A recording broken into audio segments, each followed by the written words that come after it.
Après la rencontre des hauts cadres des ministères stratégiques des États membres de l'Alliance des États du Sahel à Ouagadougou, c'est au tour des chefs d'état-major des armées de ces pays de faire du rendez-vous de Niamey une réalité. Aux côtés de ses homologues du Mali et du Burkina Faso, le chef d'état-major des forces armées nigériennes, le général de brigade Moussa Salou Barmou, a rappelé que les forces armées de l'AES poursuivent avec la même ardeur leur objectif visant à garantir la sécurité, la paix et la stabilité dans la zone des trois frontières. Conscient qu'il n'y a pas de développement sans sécurité et que la mission principale de nos armées consiste essentiellement à la défense opérationnelle de nos territoires respectifs, il nous revient alors cette lourde responsabilité de garantir la paix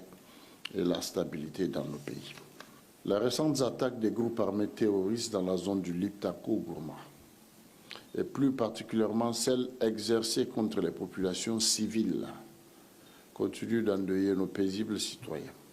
Le contexte sociopolitique actuel, caractérisé par la recherche de la souveraineté de nos États, nous a amenés à une communauté de destin. De ce fait, nous devons impérativement coopérer pour relever les défis sécuritaires. Ceci permettra de créer les conditions d'un développement harmonieux d'intégration de nos communautés, de garantir notre indépendance réelle et de préserver notre dignité dans le concert des nations. Au général de brigade Moussa Salou Barmou de revenir sur les avancées très encourageantes enregistrées dans la lutte contre le terrorisme et la criminalité transnationale avant de décliner les objectifs de cette rencontre.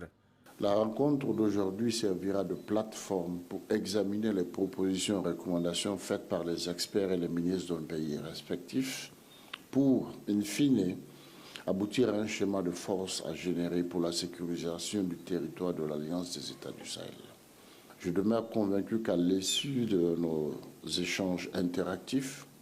un concept des opérations cohérent et adapté aux exigences de la conflictualité de notre espace sera soumis à la hiérarchie pour validation.